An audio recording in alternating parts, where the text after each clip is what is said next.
afternoon and welcome to IBA News this Thursday, the 6th of October. I'm Elon Aslan-Levy, joining you live from Jerusalem. Air Force pilot Major Ohad Cohen-Nov, aged 34, was killed after ejecting from his F-16 fighter jet while landing at the Ramon base yesterday afternoon. A navigator who also ejected was lightly injured and taken to hospital. Major Cohen-Nov, a deputy squadron leader, was reportedly returning from a mission in the Gaza Strip, responding to the rocket fire on Sderot when his plane caught fire. Air Force Commander Major General Amir Eshel has ordered an investigation, hoping to determine why the crew abandoned the plane and what caused it to burst into flames. Major Cohen-Nov is survived by his pregnant wife Shachar, a baby daughter, parents and two sisters. He will be laid to rest tomorrow morning at 11 o'clock at the cemetery in Moshav Mazor in the Sharon district. A short time ago, the red alert sounded in communities close to the Gaza border when a rocket fired from the Gaza Strip exploded in an open area in the Eshkol region. No damage or injuries were reported. The incident came less than 24 hours after a rocket exploded in the street of a residential neighborhood in Sderot yesterday, causing damage but no injuries.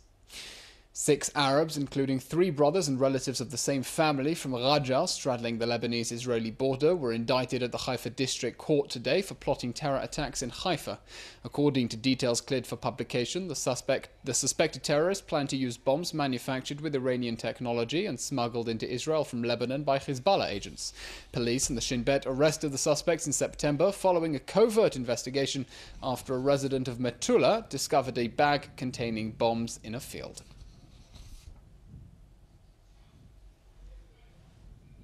Israel has hit back at fresh criticism by the United States over settlement construction, insisting that plans for 98 housing units in Shiloh do not constitute a new settlement.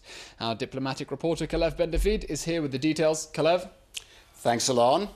The Obama administration lashed out yesterday with some of its harshest criticism yet against Israeli settlement construction in the West Bank, condemning plans to build alternative housing in Shiloh for residents of the unauthorized Amona outpost near Ofra. The White House described it as a plan for a significant new settlement deep in the West Bank and linked it to the recently approved U.S. military aid package to Israel. Expanding these settlements only makes it harder to negotiate a sustainable and equitable peace agreement in good faith between the two parties. It's also troubling, I would add, that in the wake of Israel and the United States concluding an unprecedented agreement on military assistance designed to further strengthen Israel's security, that Israel would take a decision so contrary to its long-term security interest. A long-term security interest that the United States is prepared to dedicate billions of dollars to protect. The United States has long believed, and we continue to believe, that it is within the clear interest of Israel's national security to resolve the Israeli-Palestinian conflict in a way that allows a democratic and Jewish state of Israel to live side by side in peace and security with a viable and contiguous Palestinian state. And the announcement of these settlements makes that national security priority harder to achieve. Israel's foreign ministry responded to the U.S. criticism by insisting that the new housing designed to compensate Amona residents will be built on state-owned land adjacent to the Shiloh settlement and will not change its municipal boundaries or geographic footprint. The plans would also see an extra 200 housing units added to Shiloh after the initial 98 for Amona residents are built. The Supreme Court ordered Amona's evacuation and demolition after ruling it was built on privately owned Palestinian land. And the Netanyahu government has struggled to find an alternative housing plan for its residents that will not spark a political crisis in the coalition. The Foreign Ministry added in its statement that Israel remains committed to a two-state solution and that it is Palestinian rejection of a Jewish state in any boundaries and not settlements that is the real obstacle to peace. The new housing plan has also drawn fire from Netanyahu's domestic opposition, with Zionist Union leader Isaac Herzog condemning the government's blindness, contempt, arrogance, and its sense that it could do whatever it wants and build settlements wherever it wants, in the false belief that time is on its side. Alon? Kalev, the United States is insisting that this is a new settlement. Israel is saying it's part of Shiloh. Who's in the right here, and does it really matter? They both have a point here, Alon. You know, when previous Israeli governments built these settlements, created them, they on purpose put the municipal boundaries beyond the initial residential areas to encompass open land and adjacent hilltops so that they would have room to expand. And that's what's happening in Shiloh. So it is, in a sense, the Israeli government is right. It's within the boundaries. But the U.S. has a point. It's on an empty hilltop adjacent to the settlement, so it is expanding outward. Does it matter any difference? Because, of course, the United States rejects all settlement construction. It does in the rhetoric, because there is an unwritten understanding that between Israel and the United States, Israel won't build any new settlements. And by labeling it as such, definitely the U.S. is notching up the rhetoric a little bit against Israel in this case. So this is an Israel bluff, as they call it. Yes, but it's also in some ways a U.S. bluff, because again, we know that the settlements have been expanding, but this one particularly is getting a rap on the knuckles. Okay, well, the United States has said that it strongly condemns the construction of these housing units, and in diplomacy that's very serious language. It's language the US has used with relation to the brutality in Syria. What should we read into the United States' decision to use this very harsh diplomatic language? I think this is a warning shot to the Netanyahu government, which is concerned that after the November election, you'll recall that the Obama administration may then, at the United Nations, approve in the Permanent Security Council a resolution condemning Israeli construction, or even take it further, try, for example, could do something like calling for Israel to return to the 67 borders. And I think the Obama administration is sending a message to Netanyahu: don't take it for granted that that's not going to happen, and don't try to take advantage of the fact that everybody's looking at the election in the U.S. now to take steps, for example, expanding settlements. On the election, exactly. Briefly, is there anything we might be able to read into both the timing of both the announcement of the settlement construction and the U.S. response? Again, I do think, as I said before, there might be a sense in the U.S. that the Netanyahu government is trying to take advantage of the fact that everybody is preoccupied with domestic politics in the U.S. And certainly, as noted, this is a message from the Obama administration for the Netanyahu government to tread carefully, and we'll have to see if that message is received that way in Jerusalem. Well, the government must be on its toes now. Kalev, thank you very much. Pleasure, thanks. The Israeli Navy successfully intercepted the Zaytuna Oliva boat heading for Gaza, 35 nautical miles off Israel's coast, accompanying it to the port of Ashdod, where it arrived shortly before midnight. A female Navy unit, along with commandos, faced no resistance when they seized control of the boat, which was carrying no humanitarian aid. The army said the 13 female passengers aboard the boat, which departed from Barcelona with the intention of breaching the Israeli maritime blockade on the Gaza Strip, and had ignored numerous calls by the Navy to change course before it was boarded by the Navy. The Women's Boat to Gaza, an initiative by the International Freedom Flotilla Coalition, had planned to dock last night.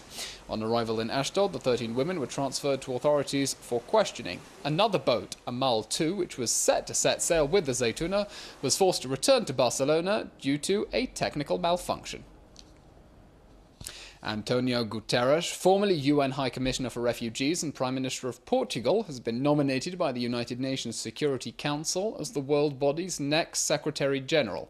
Pending approval by the General Assembly, Gutierrez will take over from outgoing Secretary-General Ban Ki-moon on the 31st of December, when his second five-year term ends.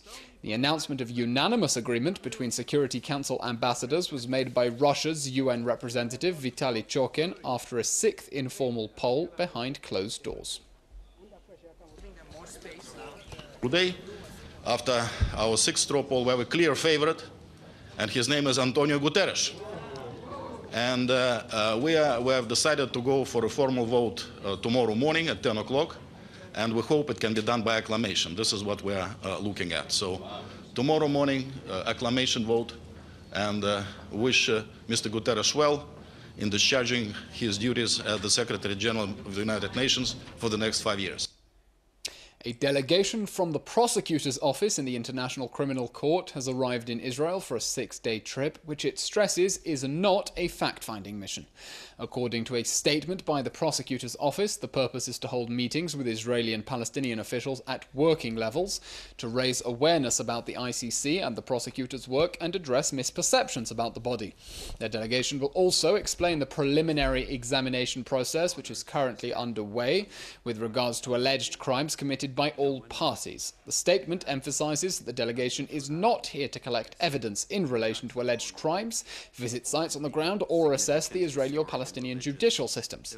Prime Minister Netanyahu approved the visit last month, even though Israel is not a member of the ICC and rejects its claim to jurisdiction, insisting that the state of Palestine cannot join the Rome Statute since it is not a state, and that the Israeli judicial system is more than capable of independent investigations by itself. Joining me now in the studio to wrap up this week's events is Amotz Asael, senior columnist for the Jerusalem Post. Amotz, welcome. Hello.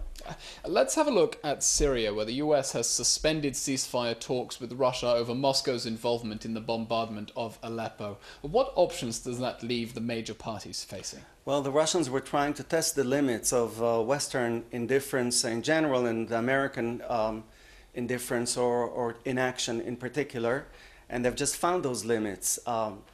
First of all, on the diplomatic level, the American response has been harsh enough for the Russians to be taken aback, and the media response, whereby in recent days coverage of the carnage and the bloodshed in Aleppo has become so extensive that it topped all headlines in major international networks, that was not good for Russia's business, and everybody seems to have backed off, at least over the past 24 hours, with a lull suddenly descending on Aleppo, and the Syrians announcing very festively that they're now allowing humanitarian aid convoys to enter Aleppo. This means that they care about the West's response, even while they were trying as much as they could, both the Russians and the Syrians, to make strategic advances, while America is deeply busy with its own election that is fast approaching. Okay, well, moving to a different issue, a Spanish court recently ruled that it's illegal for municipalities to boycott Israel because they lack the competencies to alter Spanish national procurement law or EU directives.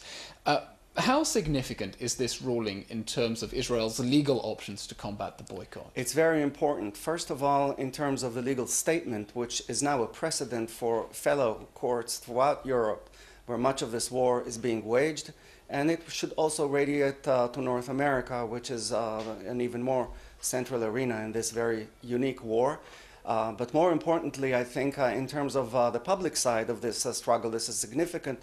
First of all, because the Spanish legal system was challenged not by the State of Israel, but by an NGO. And these NGOs are fueled and backed, as they should be, by Israel's friends abroad, both Jewish and non-Jewish. This is the key to victory in this war. If everyone understands, as in this case they have, that BDS is not about Israel's policy, but about Israel's right to exist, and it's basically a reincarnation of historic and classical anti-Semitism. Once people understand that, and respond accordingly, namely by approaching the court system with legal weapons and approaching the public arena with public weapons, then victory will be obtained. We just saw just now that former Portuguese Prime Minister Antonio Gutierrez will be the next UN Secretary General. Do we know at all how his appointment might affect the world body's stance on Israel? Well, very marginally. He himself is considered a very reasonable choice from Israel's viewpoint. He's visited here in the past, has been very favorable in terms of his attitude towards Israel and saluted much of its success. Parenthetically, one might say that the surprising preference of his candidacy over the much more widely expected candidacy of an Eastern European choice may have, on the margins, been a bit less favorable to Israel, because an Eastern European, generally speaking, would be more favorable towards Israel. But then again, he will not be unfavorable to Israel, and more importantly, he comes from the UN's operation on the refugee crisis, and that is probably why he was chosen over others. This experience of his, all UN members rightly understood, should be very relevant for what should top the UN's agenda in upcoming years, and these refugee Namely crises refugees. that they themselves understand will top their agenda have nothing to do with Israel, at least directly. I'm sure we'll see them a lot on our screens and we'll discuss them in future. Amos, thank you very much. Thank you, Alon. Well, with the Israel Broadcasting Authority in liquidation and IBA News on its way to closing, I went to visit a job fair in Tel Aviv to see what prospects are like in the Israeli market. It's not easy to find good work in Israel. With a median wage of just under 6,500 shekels a month, according to latest figures, but most of the diaspora in the developed world, that means the challenge of finding suitable employment is a major barrier to encouraging Aliyah. Indeed, Aliyah from the affluent Anglosphere is negligible and probably negative in real terms, and immigration from France has dropped 32% in the first half of 2016 compared to the corresponding period last year. In a new report, the Jewish People Policy Institute attributes the drop in French Aliyah to a fear of enduring the same fate as their relatives, namely finding it difficult to find work in their chosen fields or sustain their earning power. The Ministry of Immigrant Absorption is hoping job fairs like this one in Tel Aviv will reverse the trend. We are doing these job fairs. We're teaching people Hebrew, and we're trying to match between the employer and the employee. The government also hopes affirmative action will encourage employers to take on new Olim, giving them a step up in the job market over native Israelis. We just started a new program for non-professional people. We are helping to the employers. We are paying half of the salary of the new Ole who is coming, who is accepted to the job for 6 months, and then the employer is obliged to continue to work with this Ole for another 6 months. We are talking about non-professional Olim Hadashim who is finding the job, and then the government is paying 50% of the minimum salary in Israel. But why can't new immigrants get reasonable employment without governmental assistance? Richard Binstock heads Israel Executive, which helps new immigrants find work.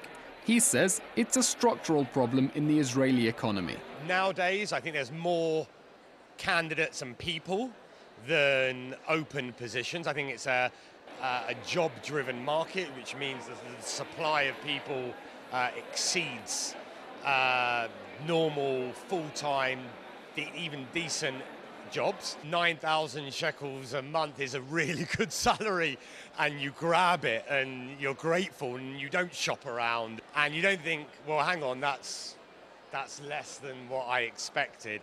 I think that moment of realization, I remember it well myself, is a pill to swallow, a tough pill to swallow. So what does it take to find a job in Israel? Jonathan Javor, director of TLV International, says the trick is patience, persistence, good old-fashioned chutzpah, and a little help from one's friends. A lot of help from good people who have an interest in making sure that young Olim who come here can stay here and thrive here, because finding a job, building a family is the biggest part of feeling at home and keeping Olim in Israel. Networking is crucial in Israel, probably even more so than any other country. Knowing people is so important. You always have to be willing and be ready to say, hey man, I'm looking for a job, do you know anybody, do you know anything? Connections are something that you make, and that comes down to networking, it comes down to being outgoing, and not everybody is like that, and it certainly helps, but you really have to put yourself out there, and you can make your own protection. You can make your own connections. The state of Israel will not be given to the Jewish people on a silver platter, said Israel's first president, Chaim Weizmann, referring to the poem by Natan Alterman. And as every wave of Olim to Israel discovers, it's not delivered on a silver spoon either. Amid a Palestinian campaign to have the 6 Israeli football teams in the West Bank declared illegal, FIFA President Gianni Infantino will make the search for a solution to this dispute a priority. Palestinian football head Jibril Rajoub, who led an unsuccessful bid last year to have Israel expelled from FIFA, claims the Israeli Football Association is breaking rules barring members from holding games on another state's soil without permission. Speaking in an interview to AFP, Infantino said he was working on finding a solution, which he hopes can be found by leaving out the politics and talking only sport. For its part, the Israel Football Association says it believes FIFA will deal with the issue correctly, focusing on maintaining football as a bridge connecting people and not as a wall that divides them. FIFA is expected to discuss the issue at an executive committee meeting this Thursday and Friday. Sticking with football, and Israel's national football team is preparing to play Macedonia in Skopje today in its second 2018 World Cup qualifier. Israeli coach Elisha Levy told reporters he is confident the team can build on its encouraging performance against Italy, where it lost 3-1 in Haifa. Only the winners of each group will qualify automatically, with the best 8 runners-up advancing to home and away playoffs. Israel will also face Albania and will play Liechtenstein on Sunday at the capital's Teddy Stadium in qualifying Group G. In finance, the shekel is up today and the stock exchange is ending the week down.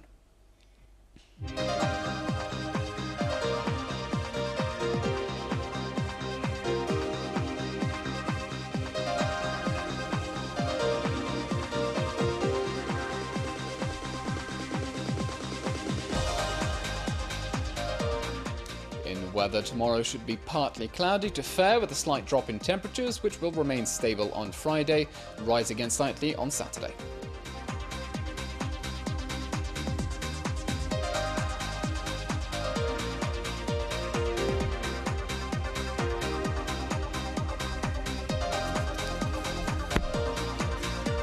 That's all for today. Join us again next week on Sunday for all the latest. Until then, it's a good evening and Shabbat Shalom from Jerusalem.